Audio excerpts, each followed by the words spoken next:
Bonjour et bienvenue à votre émission d'actualité matapédienne bien branchée. Cette semaine, nous poursuivons les rétrospectives de l'année 2015. Rayon Partage vous invite à un atelier sur l'anxiété.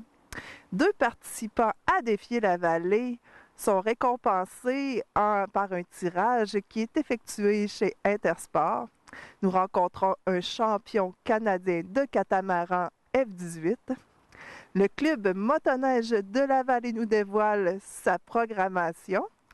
Les entreprises sont invitées à un tournoi de quilles, mais, comme spécifié plus tôt, nous commençons avec une rétrospective très intéressante qui unit la culture à l'écologie. Maintenant, nous sommes réunis pour un deuxième bilan de l'année 2015. Nous sommes en compagnie de Pascal Saint-Amand, qui lui, il va nous parler plus de culture, et aussi de Marie-Lou Leblanc, qui, elle, va être plus du volet écologique. Les deux ensemble, ça a un lien assez spécial, vous allez dire, mais je pense que ça va bien se compléter. Alors, ici, nous allons commencer avec Marie-Lou parce que en janvier, il ne se passait pas grand-chose du côté culture, mais avec Marie-Lou, je pense que ça a commencé tout de suite la sensibilisation en 2015. C'est ça. En 2015, là, dès janvier, on a débuté la sensibilisation, principalement au niveau des journaux municipaux. Donc, à tous les mois, habituellement, j'envoie un petit bilan d'information, un petit volet où est-ce que je peux parler soit des matières organiques ou des matières recyclables. J'y vais selon le thème du mois. Et aussi, en fait, en janvier, la grosse chose qui s'est passée, c'est que le centre de tri qui appartenait avant à la MRC de la Matapédia et de la Métis a été vendu au centre de tri, au groupe Bouffard. Donc, le groupe Bouffard est maintenant propriétaire du centre de tri, ce qui a permis vraiment une grosse économie là, au niveau des coûts pour la gestion des matières recyclables. Et des revenus, j'imagine aussi, en le vendant. Oui, c'est sûr qu'en vendant un centre de tri, il y a des revenus qui viennent avec, là, mais la principale innovation, c'était au niveau de la mécanisation du centre de tri que le groupe Bouffard a fait. Il y a maintenant une pesée aussi au niveau du centre de tri, mais c'est au niveau des coûts à la tonne, là, au niveau du traitement des matières recyclables. Okay. Ça a été ça qui s'est passé en janvier, principalement. Mm-hmm.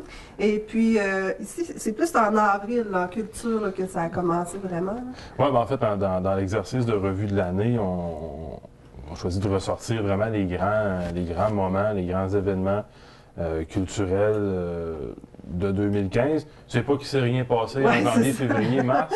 Ça bouge toujours dans l'année. C'est du roulant, des activités, des spectacles, des choses ponctuelles qui ont eu lieu pendant ces mois-là. Et puis du côté des grands événements, ça débute vraiment en avril à Sébec. C'était la 5e édition du Salon des mots de la Matapédia, qui est un événement qui commence de plus en plus à faire sa place et à être solide dans le milieu, qui rayonne à l'extérieur de la MRC aussi. Donc pendant les 3-4 jours du Salon des mots, il y a eu des centaines de personnes, des jeunes, des moins jeunes, qui ont fréquenté l'événement, qui sont venus s'intéresser aux livres, à la lecture, qui ont participé aux activités spéciales qui étaient organisées, notamment une conférence avec Mme Jocelyne Cazin, qui avait sorti une biographie cette année, qui est bien connue des gens qui surveillaient la télévision dans les années 2000, dans les années 90. Et puis, le Salon des mots a aussi profité pour remettre le premier prix Bertrand B. Leblanc, qui est un prix littéraire qui vient récompenser les auteurs de l'Est du Québec qui, dans leur œuvre, parlent de l'Est du Québec, parlent de notre région, font transparaître ça à travers leurs personnages, à travers leurs récits. Donc, c'était la première fois que le prix était remis, et puis il a été remis conjointement à M. Gérald Tremblay, qui est un auteur de la MRC de la Matanie, et à Mme Jocelyne Mallet-Parent, qui est plus du secteur de la Baie-des-Chaleurs. Donc, les deux avaient eu une publication dans les mois précédents, le Salon des mots, et ont été reconnus dans le cadre de cet événement-là. Plus tard, au mois de mai, j'ai eu l'occasion de participer en tant qu'agent de développement culturel au 83e congrès de l'ACFAS à Rimouski.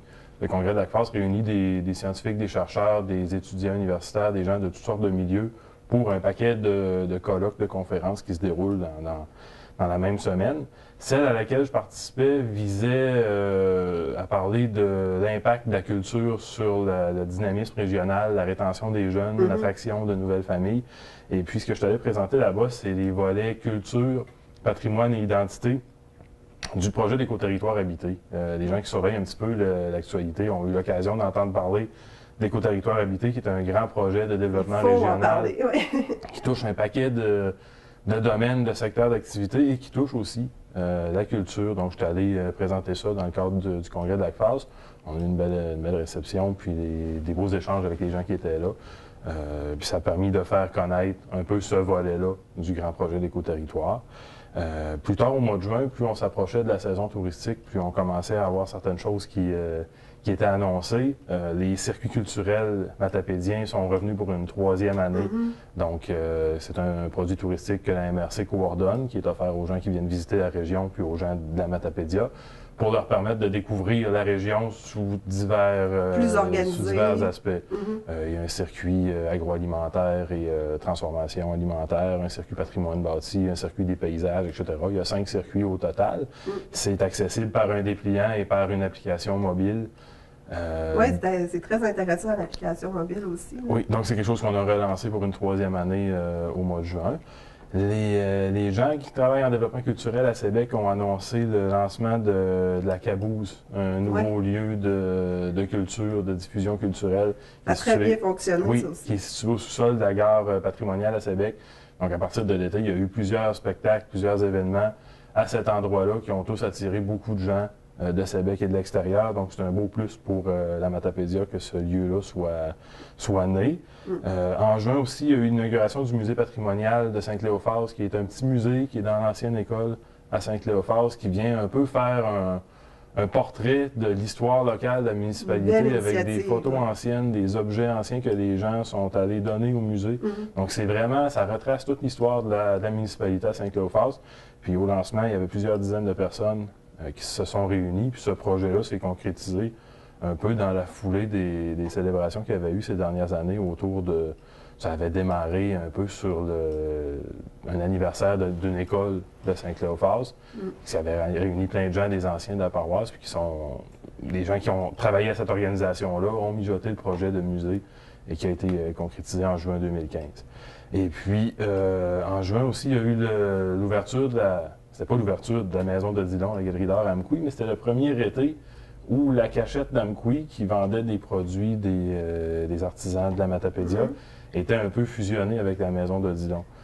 Donc, il y avait à la fois des œuvres d'art en art visuel qui étaient diffusées à la maison de Dillon et les travaux, les productions des artisans de la région. Accessible en même temps. Donc, c'était une nouveauté. Puis vraiment, au mois de juin, c'était un peu le lancement de la saison touristique. Il y a eu un paquet de choses qui se sont déroulées pendant l'été. Que ce soit des choses récurrentes comme la fête des guitares, Fort Cozap, les programmations estivales de diffusion Mordicus, la captive, le camp musical à Sébec. Donc, ça a été vraiment un gros été d'activités en tout genre. Et un gros été aussi pour la sortie écologique des bacs bruns. Bien, effectivement, là, dès avril, enfin, on a fait le tour des municipalités pour informer, faire des séances d'information au niveau de la venue de la collecte des bacs bruns. On le sait, ça a débuté le 1er juin, en fait, là, la première collecte dans les 18 municipalités de la Matapédia, ce qui est quand même assez exceptionnel pour une petite MRC comme la nôtre, de voir toutes les municipalités embarquées. Là. Donc, avril-mai, on a fait le tour des municipalités pour informer les gens, savoir comment ça allait fonctionner. C'est là aussi que les gens ont tous reçu leur bac brun, donc le gros bac de 240 litres et le petit bac de 7 litres. Puis, en juin également, ça a été là où est-ce que, avec l'entente pour les matières organiques qui vont à l'usine de biométhanisation à Rivière-du-Loup, il y a aussi une entente avec le lieu d'enfouissement technique. Donc, de 2008 jusqu'à 2015, tous les déchets allaient à Saint-Étienne-des-Grès. Puis, depuis le 1er juin 2015, ça va à Rivière-du-Loup. Donc, c'est une économie là, de plus de 200 km là, qu'on fait en moins, en fait, pour aller transporter et enfouir les déchets de la vallée. Puis on a beaucoup moins grâce au bac brun. Et on en a beaucoup moins, puis c'est ça le but aussi. Là. Le but est de, bien entendu, respecter l'exigence ministérielle qui est en 2020, zéro matière organique à l'enfouissement. Donc, en mettant ça de l'avant dès 2015, ça nous permet là, d'être en voie à atteindre cet objectif-là pour 2020.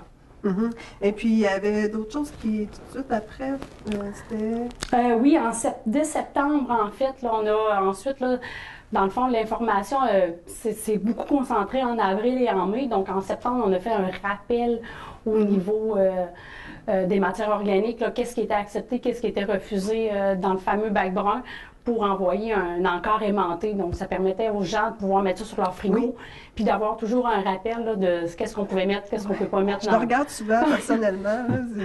C'est nouveau. Hein? C'est ça. Il faut quand même un peu d'adaptation. C'est quand même assez simple. À peu près tout ce qui est organique, tout ce qui va dans notre frigo, à peu près, va dans le bac brun. Mais quand même, là, avoir un rappel nous permet quand même là, de se remémorer ce qu'on peut mettre, puis surtout ce qu'on ne peut pas mettre. Plus confiant.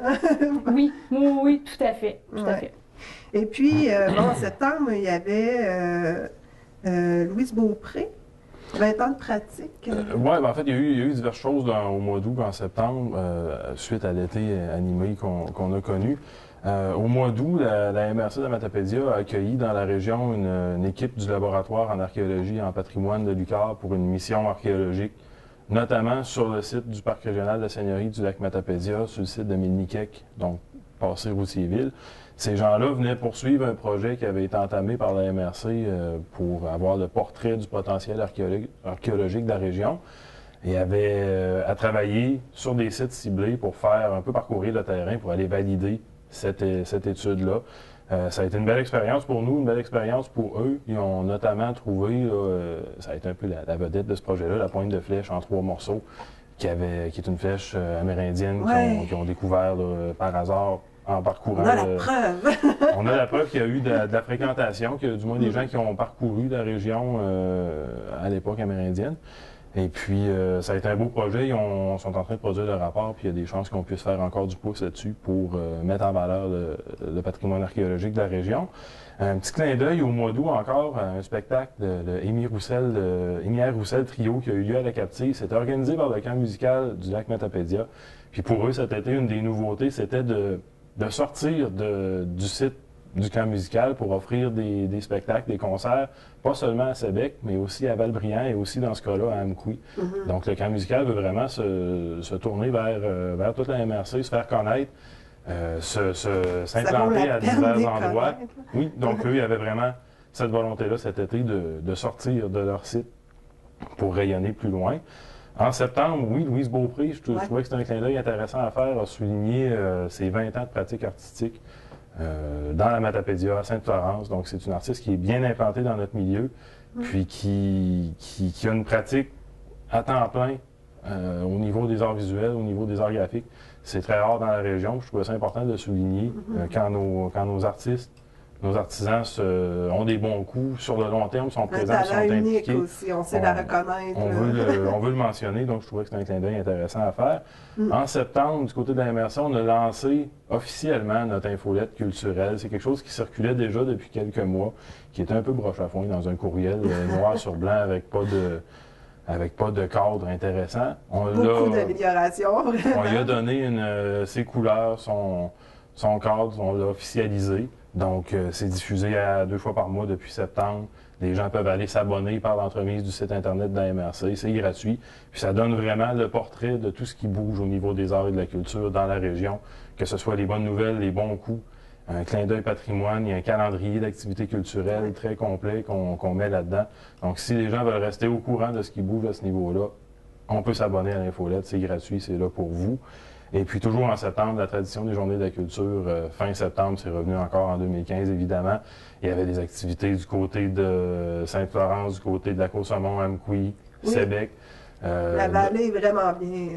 Donc à chaque année, il y a des gens qui organisent des activités culturelles. C'est gratuit, c'est ouvert à tous. On souhaite que d'année en année, il y ait de plus en plus d'organismes, d'individus, de municipalités qui décident d'organiser des choses pendant les Journées de la culture parce que c'est vraiment un moment qui est reconnu depuis plusieurs années.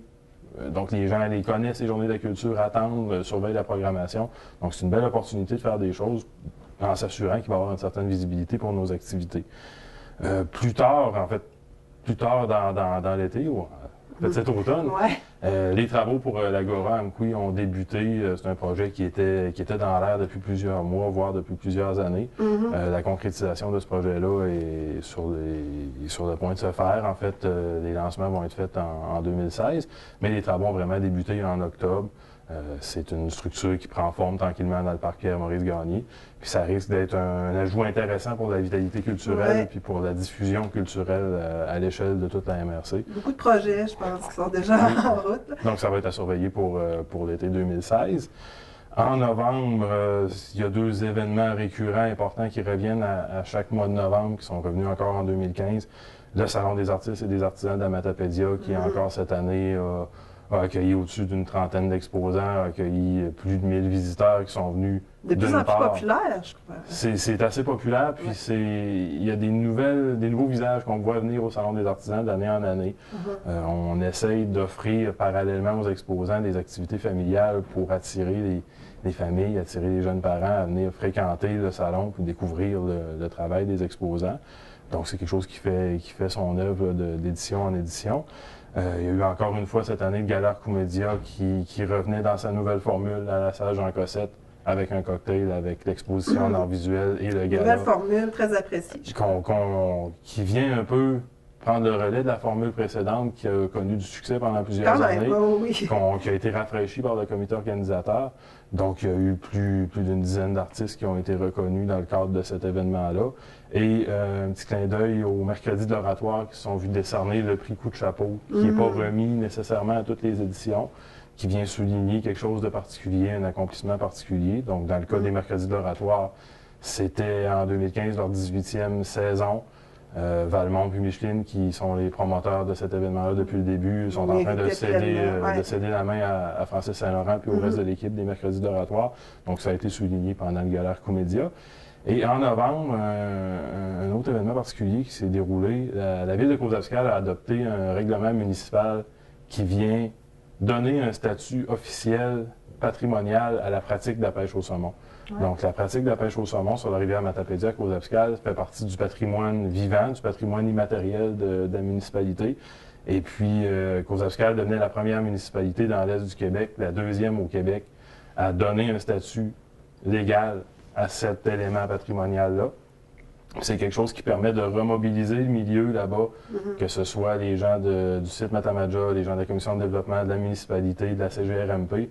Ça permet de redire encore une fois l'importance que la pêche au saumon a dans le secteur de Causapscal. Ça va permettre de maintenir les initiatives de mise en valeur et de protection qui ont déjà lieu. Donc, c'est important de le souligner parce qu'il n'y a pas énormément de gens ou d'organisations au Québec qui se préoccupent de patrimoine vivant. Donc, à Causapscal, on a choisi d'aller de l'avant là-dedans, puis c'est important de le souligner. Puis au niveau culturel, ce qui vient un peu clore l'année 2015, c'est le renouvellement de l'entente de développement culturel entre la MRC de la Matapédia, la Caisse de Jardin Vallée de la Matapédia et le ministère de la Culture. C'est quelque chose qui venait à échéance en 2015, il va y avoir une nouvelle entente pour 2016. Ça vient mettre en place un paquet d'initiatives, de mesures de soutien pour animer le milieu au niveau culturel, puis pour venir en support à ceux qui font vivre le milieu des arts et de la culture dans la région. Donc c'est rassurant. Il y a eu aussi en 2015, on n'a pas trop glissé là-dessus, mais il y a eu différents épisodes de coupures, de restrictions budgétaires qui ont touché les arts et la culture aussi. Du côté de l'entente de développement culturel, ça a été maintenu, les enveloppes sont encore là. Donc pour 2016, on va pouvoir encore profiter de ces initiatives-là. C'est pas complètement fignolé, ça va être annoncé plus tard en janvier. Que cette entente-là va être officielle, que toutes les signatures ont été recueillies. Puis toutes les actions qui en découlent vont être annoncées aussi au même moment. Donc, ça nous laisse entrevoir une belle année 2016, puis une année 2016 qui va être vivante au niveau des arts et de la culture dans la Matapédia. On dirait plein de belles graines qui ont été plantées, puis ça va fleurir en 2016. Puis au niveau écologie, là, la promotion des bacs bruns, tout ça, mais ça a terminé comment l'année 2015? En fait, le 18 décembre, on a déposé le projet de plan de gestion de matières résiduelles pour la période 2016-2020. Donc, la population a pu, là, dès mi-décembre, commencer à le consulter pour les consultations publiques qui vont avoir lieu en février sur le territoire de la Matapédia. Et avec ça, plusieurs actions qui sont prévues pour les années futures pour, oui, promouvoir le fameux bac brun, mais aussi, promouvoir les différentes actions, réduire à la source, un peu mieux consommer aussi, mieux recycler.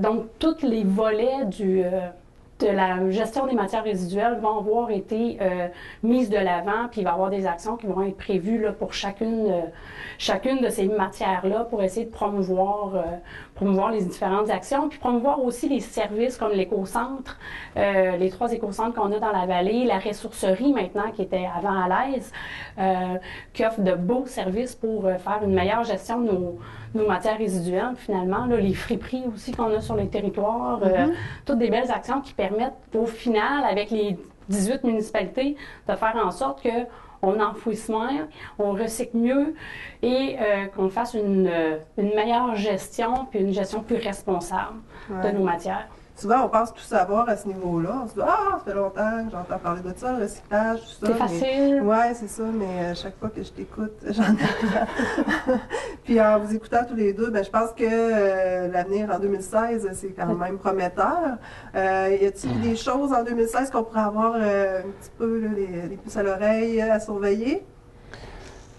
On ne veut pas trop en dire. En fait, au niveau culturel, par rapport à l'entente de développement culturel, il y a plusieurs beaux projets, plusieurs belles actions qui vont se déployer puis qui vont avoir un impact significatif, qui vont être visibles dans les milieux, dans différentes municipalités de la Matapédia.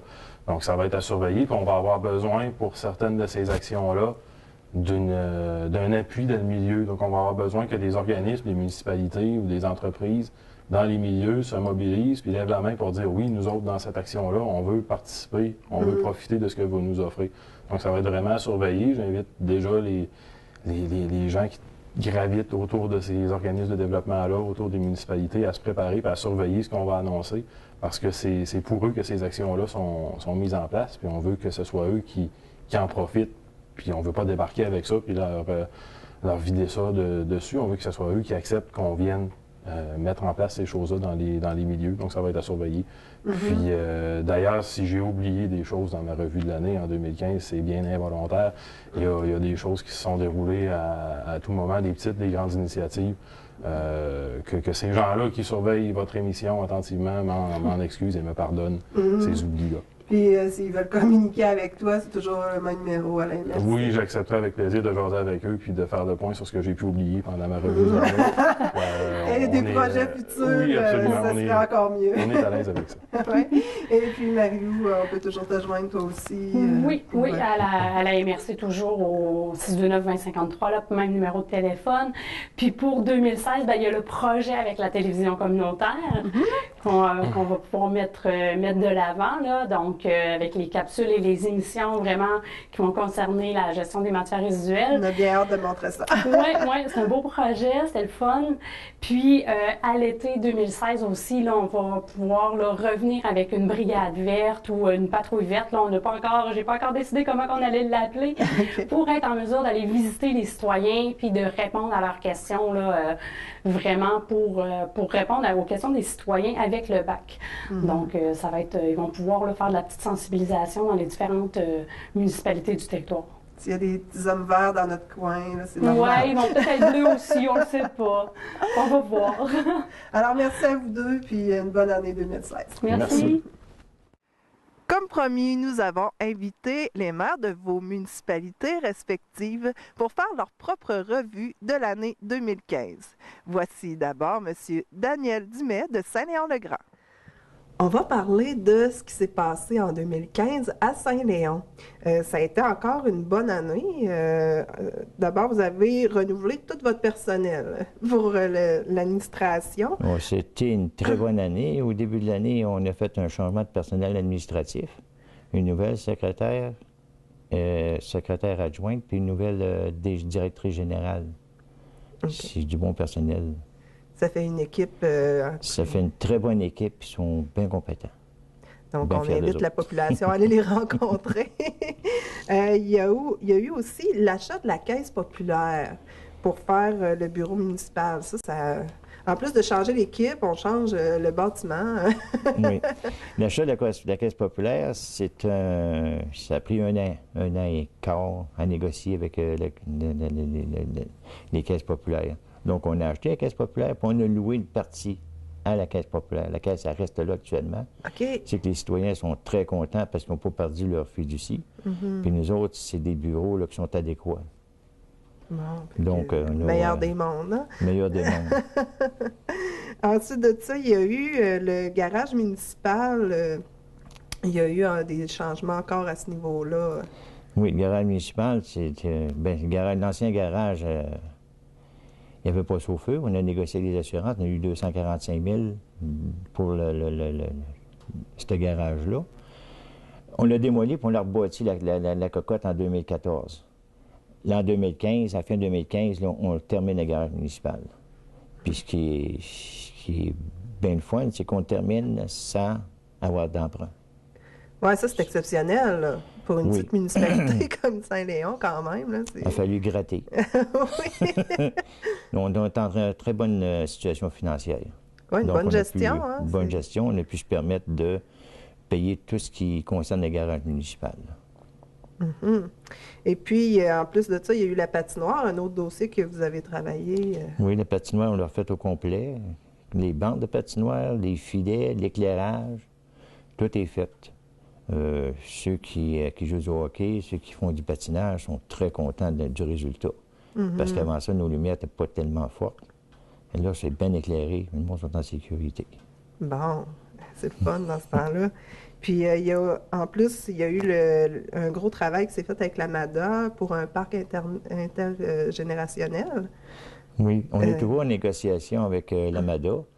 Pour cette année 2015, les bandes, la clôture a été entreposée. Elle va être posée là, au mois de mai ou juin de 2016.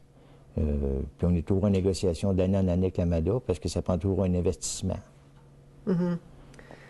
Mais c'est sûr qu'il n'y a rien de gratuit, mais ça vaut la peine parce qu'une population en forme, ça bouge plus, ça travaille plus. Puis quand on a un beau parc intergénérationnel, les gens peuvent aller là, discuter, puis c'est là ce qu'ils font des connaissances. C'est plus agréable pour ceux qui restent en municipalité, de se rencontrer puis de parler. Oui. Puis à part de ça, ben là, en 2016, il y a déménager le garage, ça, c'est un dossier qui... Oui, l'ancien garage, on va le déménager dans le garage neuf qu'on vient de finir. Ça va se faire là, au début, peut-être février ou mars. Après ça... Il y avait la déphosphatation. Il y a l'usine de déphosphatation qu'il faut faire en 2016. C'était la dernière année qu'il faut faire l'usine de déphosphatation. Donc, ça va se rajouter sur la municipalité. OK. Puis, il y a un bassin de rétention aussi qu'il faut qu'il se fasse avec ça. L'usine de déphosphatation est rattachée au bassin de rétention des eaux usées. Donc, l'usine de déphosphatation, c'est tout simplement enlever le phosphore dans ces eaux avant de s'écouler jusqu'à la rivière. OK.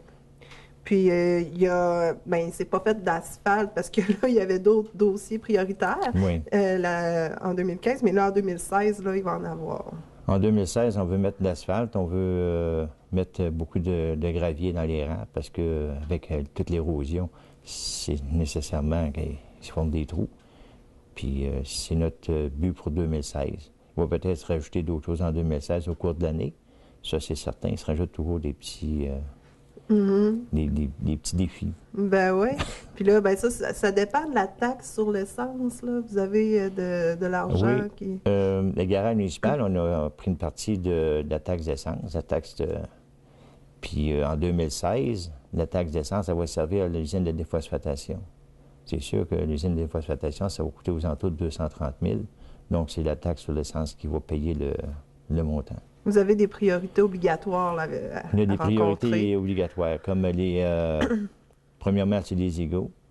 Deuxièmement, c'est les chemins. Puis troisièmement, c'est peut-être l'investissement dans les infrastructures comme le garage municipal ou les bureaux municipaux. OK. Ça, c'est divisé, là, c'est bien divisé sur le plan du gouvernement. Puis le souhait pour l'équipe là, de Saint-Léon, là, pour... C'est sûr, l'équipe est très, très bonne. Puis l'équipe au complet vous souhaite une bonne année 2016. Puis la chose principale, c'est la santé. Quand on est en santé, on peut tout faire. Ben alors, en tout cas, ils vont pouvoir être en santé s'ils bougent avec toute la MADA, avec le parc intergénérationnel, la patinoire, tout ça. Vous leur donnez tout pour qu'ils soient en santé. Il faut que ça bouge. Une municipalité, il faut que ça bouge. Il faut que ça aille dans le train. Il faut que ça aille... Nous autres, on a plusieurs fêtes durant l'année, Saint-Jean-Baptiste, fête des voisins. On se donne le mandat d'avoir plusieurs fêtes dans l'année, puis les gens se rencontrent puis qu'ils s'amusent. Mm-hmm. Bon, mais on vous souhaite une merveilleuse année 2016. Merci. Oyez, oyez! Vous êtes tous et toutes invités à venir festoyer à la 18e dégustation de vins et fromages au bénéfice de la télévision communautaire Vallée de la Matapédia. La fête aura lieu à la salle des 50 ans et plus d'Amqui le samedi 30 janvier prochain à 18h, heure locale. Pour plus d'informations, 88 629 4503 ou direction @tvcmatapedia.com. Le retour du congé des fêtes peut être une source d'anxiété pour certains, mais d'autres en souffrent quotidiennement. Rayon de partage vous propose un atelier pour pouvoir y remédier. Voici le témoignage d'Élise qui a suivi la formation. Je souffrais d'anxiété depuis longtemps. J'avais déjà essayé de me trouver des livres, des lectures sur le web. C'était bien, mais il manquait le côté bien structuré et vivant, l'accompagnement et le partage que l'atelier permet. Il offre un éventail complet d'outils applicables au quotidien pour apprendre à reconnaître l'anxiété et ses causes, ainsi que pour y faire face. Ces solutions touchent autant notre façon de vivre que notre façon de penser ou d'agir. On nous propose des exercices de telle sorte que la méthode est connue lorsque le besoin se fait sentir. Je suis celle qui doit faire face à mon anxiété. L'atelier m'a vraiment beaucoup aidée et m'aide toujours. Ma qualité de vie s'en est grandement ressentie. Vous devez vous inscrire avant le 19 janvier au 418-629-5197 ou encore par courriel à rayondepartage@commercialglobetrotter.net. Tous ceux qui ont participé à Défier la Vallée savaient bien qu'il y avait des prix à gagner. Eh bien, c'est chez Intersport d'Amqui que nous avons appris le nom des gagnants. On est en direct du Intersport d'Amqui. Mon nom, c'est Isabelle Paquin, directrice des communications et vie coopérative à la Caisse des Jardins Vallée de la Matapédia. Pourquoi c'est moi qui anime? Très bonne question. Parce qu'on est un des commanditaires majeurs de Défier la Vallée avec Intersport. Et aujourd'hui, on procède au tirage. Les gens, tout au long de l'année, ils ont fait des beaux efforts pour bouger dans la vallée, utiliser nos sentiers, nos gymnases, toutes nos infrastructures sportives. Et nous, ça nous fait plaisir d'être commanditaires parce qu'on les encourage à bouger, donc à avoir une meilleure santé. Et là, on va procéder au tirage de 250 $ avec Jessica du Intersport. Jessica, pourquoi c'est important pour l'Intersport de s'associer à Défier la Vallée? En fait, pour nous, c'est important de motiver les gens à avoir des saines habitudes de vie. Fait qu'on trouvait que c'était une belle avenue pour pouvoir participer à la santé des Matapédiens. Et sans plus tarder, qui est ce gagnant du 250 $? Roulement de tambour. Le numéro est 009301. Alors, on va aller vérifier sur le petit fichier de Défier la Vallée avec tous les participants. Est-ce qu'on sait combien de gens ont participé au total? Près de 3000 personnes qui se sont inscrites, qui ont fait des activités tout au long de l'année. M. Luc Boulian d'Amqui. Luc Boulian d'Amqui, félicitations. Est-ce que c'est dans ta famille? Oui, c'est mon cousin. Ah! Est-ce que ce tirage est truqué? Non, non. Alors, félicitations à Luc Boulian. Merci beaucoup, Jessica, de participer avec nous, d'être partenaire financier pour Défier la Vallée. Merci. Alors, on a ici tous les coupons pour les participants de janvier à juin, parce qu'on ne les avait pas mis pour le tirage total du 500 $. Donc, il faut que ça rentre, il ne faut pas choisir des gros. Alors, c'est sous la surveillance de la firme TVC Vallée de la Matapédia et Avant-Poste. C'est contre-vérifié.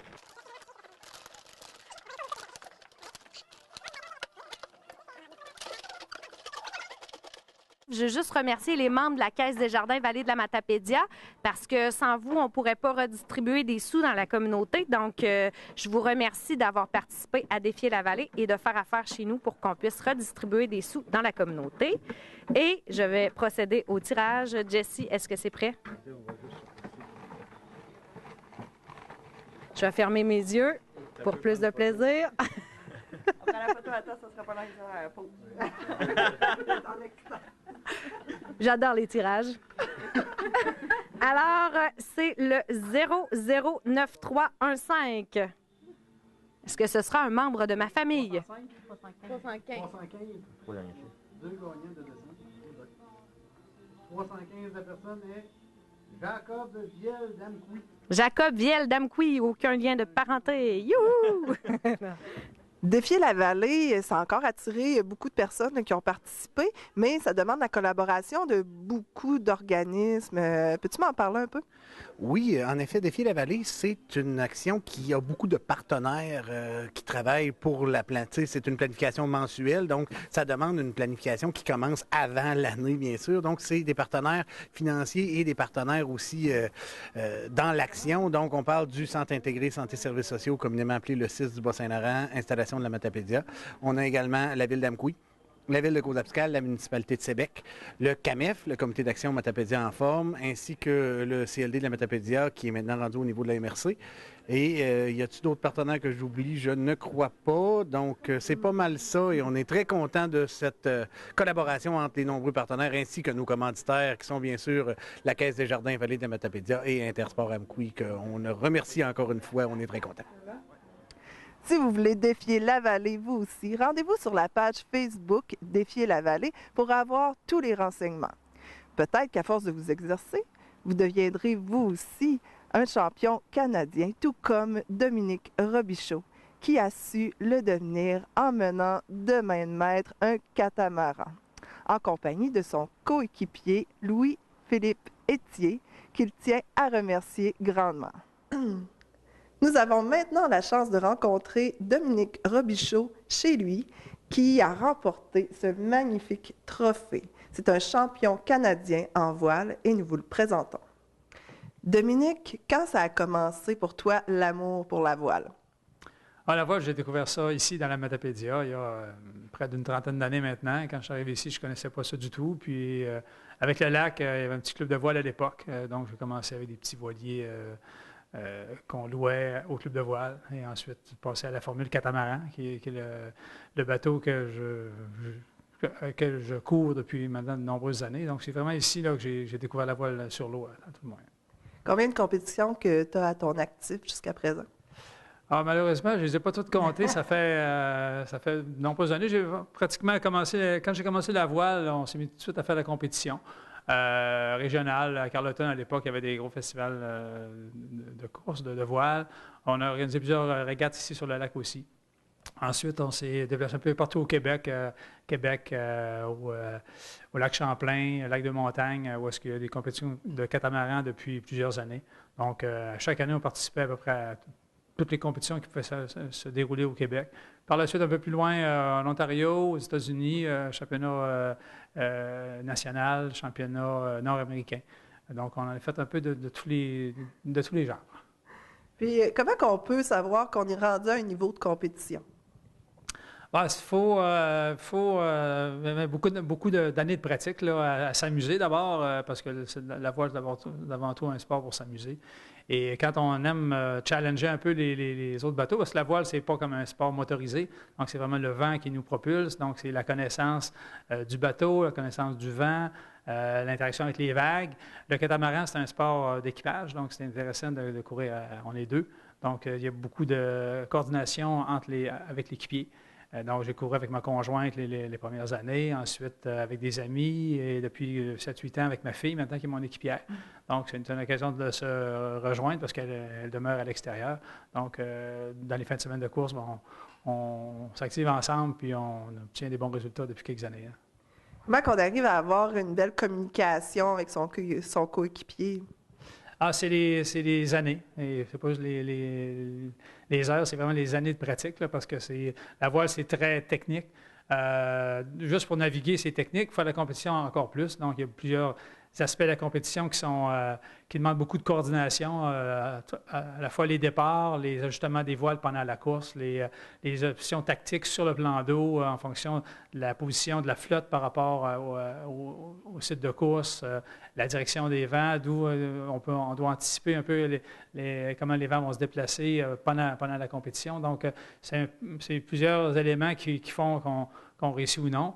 Évidemment, on ne gagne pas toutes les courses. Un championnat, c'est plusieurs régates qui vont se dérouler. Dans le cas du championnat canadien, cette année, c'était une seule fin de semaine, 3 jours de course. Donc, on a fait 7 ou 8 régates dans cette fin de semaine-là. Donc, on ne gagne pas toutes les courses. Des fois, on a des bons départs, des mauvaises, des bons trajets pendant la course. D'autres fois, on chaville, il y a des bris d'équipement, il y a toutes sortes de choses qui peuvent arriver pour avoir un bon résultat. Bien, là, on sait qu'on a eu un bon résultat. Comment ça s'est passé, la compétition? Ça s'est bien déroulé. Cette année, malheureusement, je n'ai pas pu courir avec ma fille au championnat canadien. Elle était absente, elle avait des obligations à l'extérieur. Donc, j'ai couru avec un copain qui lui-même a déjà fait le championnat canadien à quelques reprises. Ça s'est bien déroulé. C'était au lac de Montagne au mois de septembre. 3 jours de course. On a eu de près de tout, du vent fort, du vent léger. Donc, ça permet à tous les types d'équipage, équipage léger, équipage lourd, de tirer leur épingle du jeu. Dans ce cas-là, on a bien performé. On a eu discuté sur les départs. Ça, c'est mon point faible à chaque année. On essaie d'améliorer. Mais par contre, on a très bonne vitesse de bateau pendant la course. Et avec mon équipier, on avait couru quelques fois ensemble là, à l'occasion. Donc, on a réussi à bien se coordonner malgré qu'on n'a pas pu s'entraîner ensemble, là, ce qui souvent est un point fort des équipages qui peuvent s'entraîner régulièrement. Malheureusement, dans mon cas, avec ma fille non plus, on ne s'entraîne plus beaucoup parce qu'on est loin. Donc, on table plus sur notre expérience qu'on course ensemble depuis des années pour bien performer. D'après toi, qu'est-ce qui a fait que vous l'avez emporté sur les autres? Disons, l'expérience. Mon équipier est plus jeune que moi, mais il a fait, lui, beaucoup de championnats aussi. Moi, ça fait quand même une trentaine d'années. Donc, sur ces parcours-là, il y a des gens qui font des championnats nationaux, des championnats même internationaux. Donc, il y a quand même du très bon calibre. Il y a eu quelques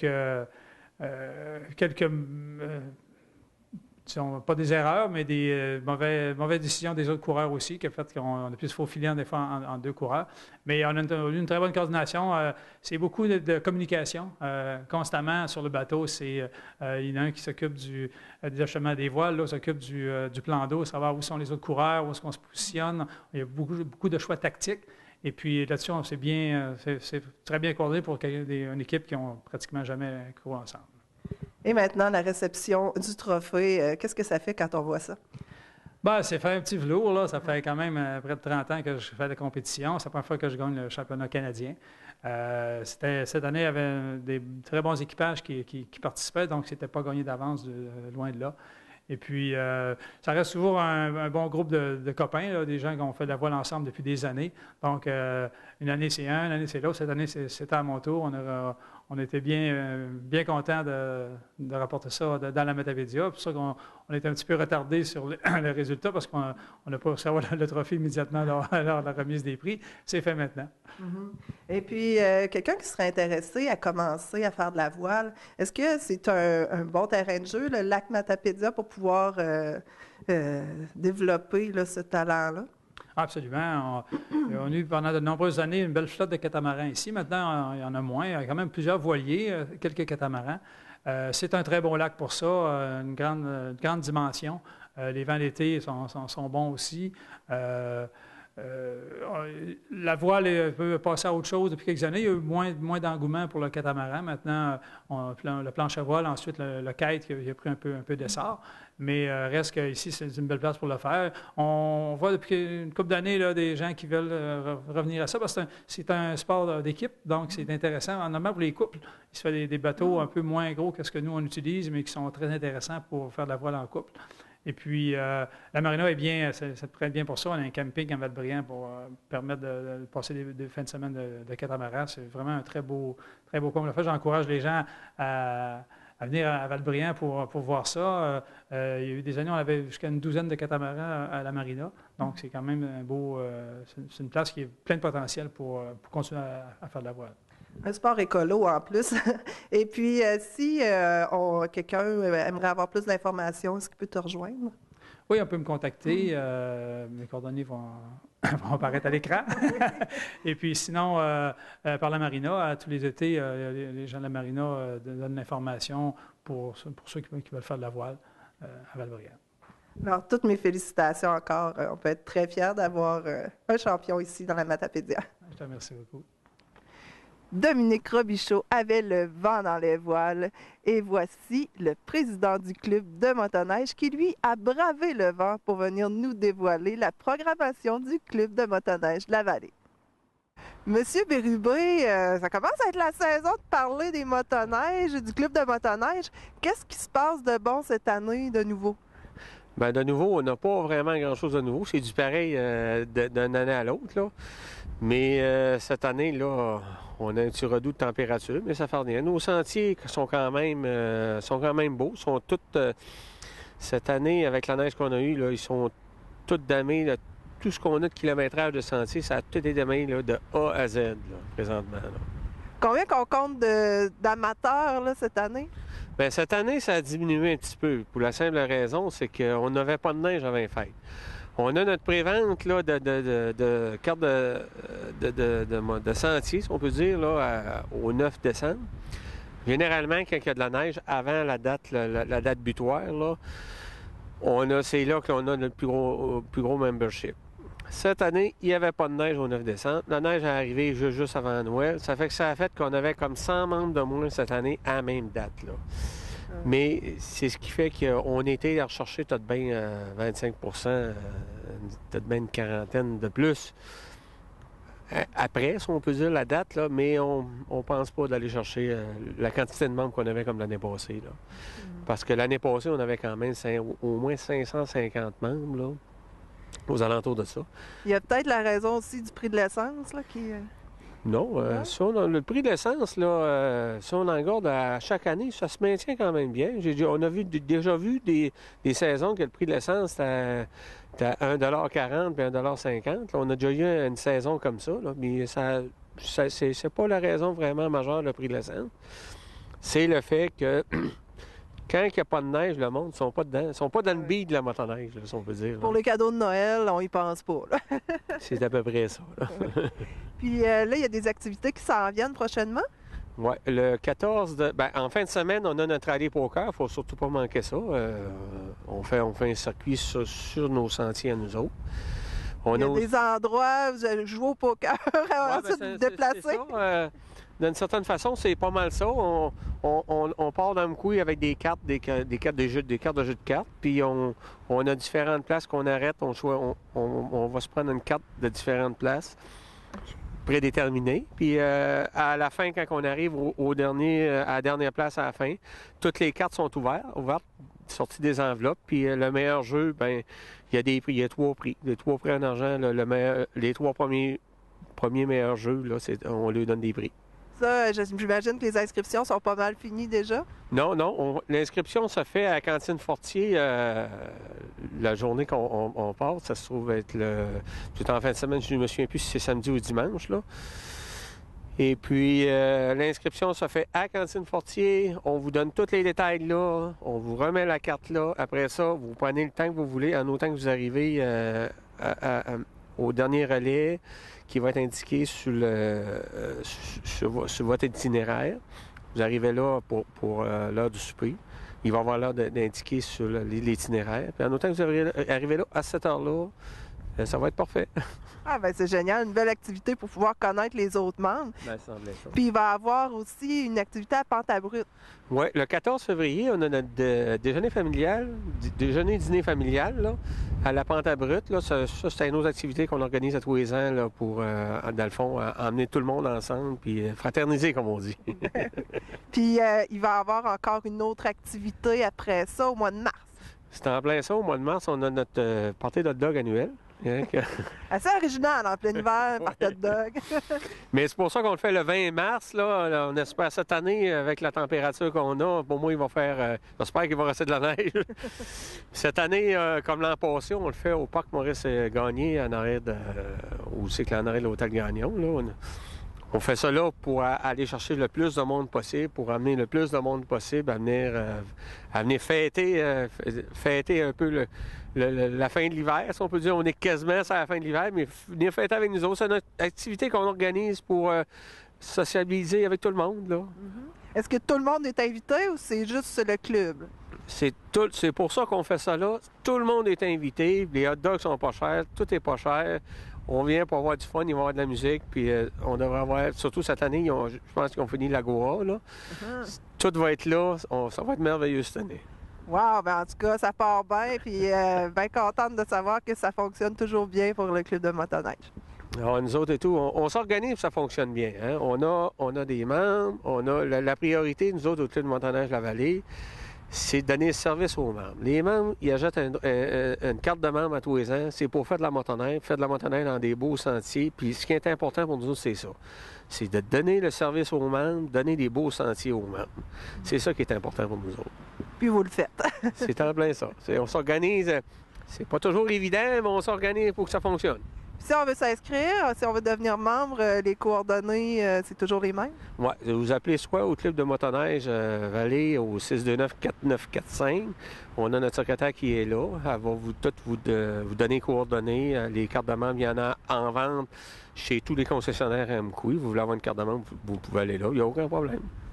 Je te souhaite une belle température autrement qu'aujourd'hui pour le reste de l'année. Bien, un gros merci. On espère qu'on va continuer d'avoir une belle hiver. Merci beaucoup.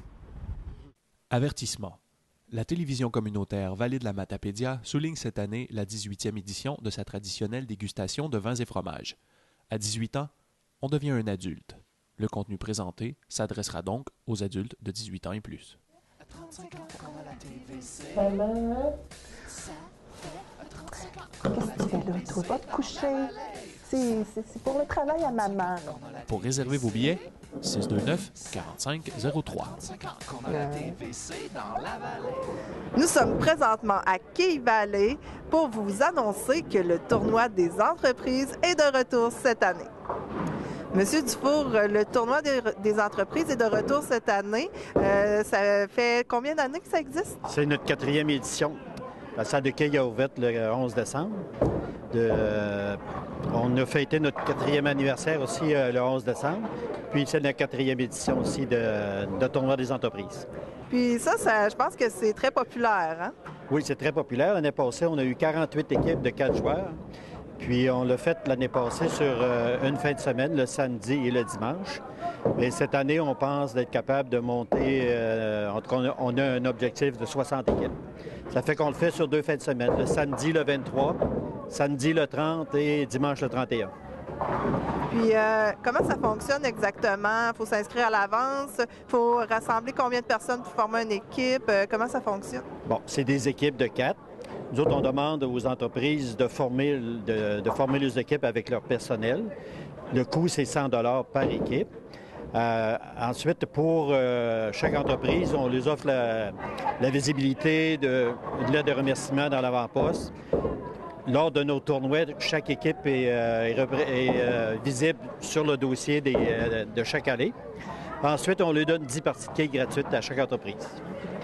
Donc, c'est pour ça que c'est aussi populaire. Vous les gâtez pas mal. Bien, on essaie de les gâter parce que c'est notre principale source de financement. On a vraiment besoin de cet argent-là pour améliorer notre fonds de roulement. Puis, est-ce que c'est beaucoup des joueurs qui reviennent à chaque année ou ça change souvent? Bien, je dirais que la majorité reviennent à chaque année parce qu'ils ont bien du plaisir à jouer notre tournoi. Puis, cette année, on compte aller en chercher des nouveaux. D'ailleurs, la façon de procéder, c'est qu'on rencontre chacune des entreprises avec une lettre d'invitation. Puis ensuite, on retourne une semaine après pour leur demander si on peut compter sur leur présence. Ou s'ils ne peuvent pas venir, bien, on leur demande de participer quand même au prix de participation.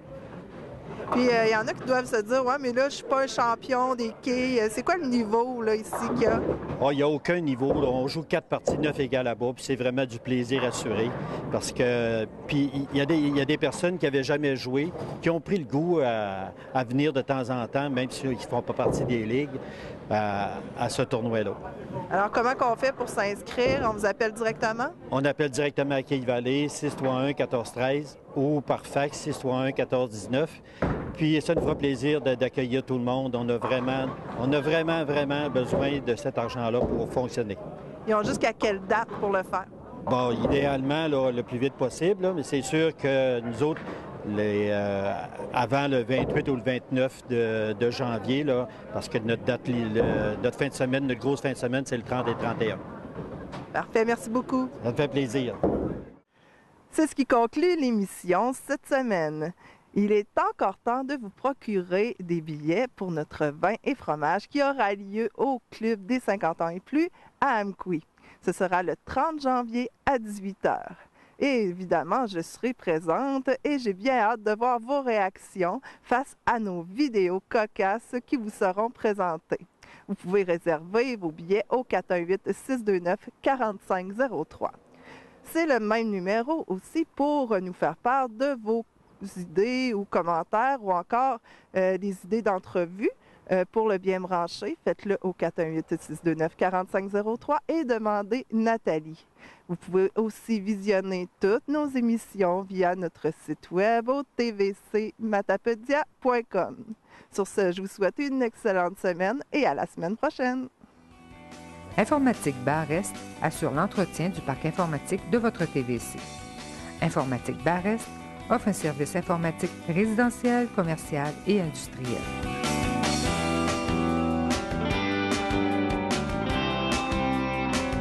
Si vous avez des activités ou événements à promouvoir, vous pouvez nous rejoindre soit par téléphone au 418-629-4503, soit par courriel au journaliste@tvcmatapedia.com.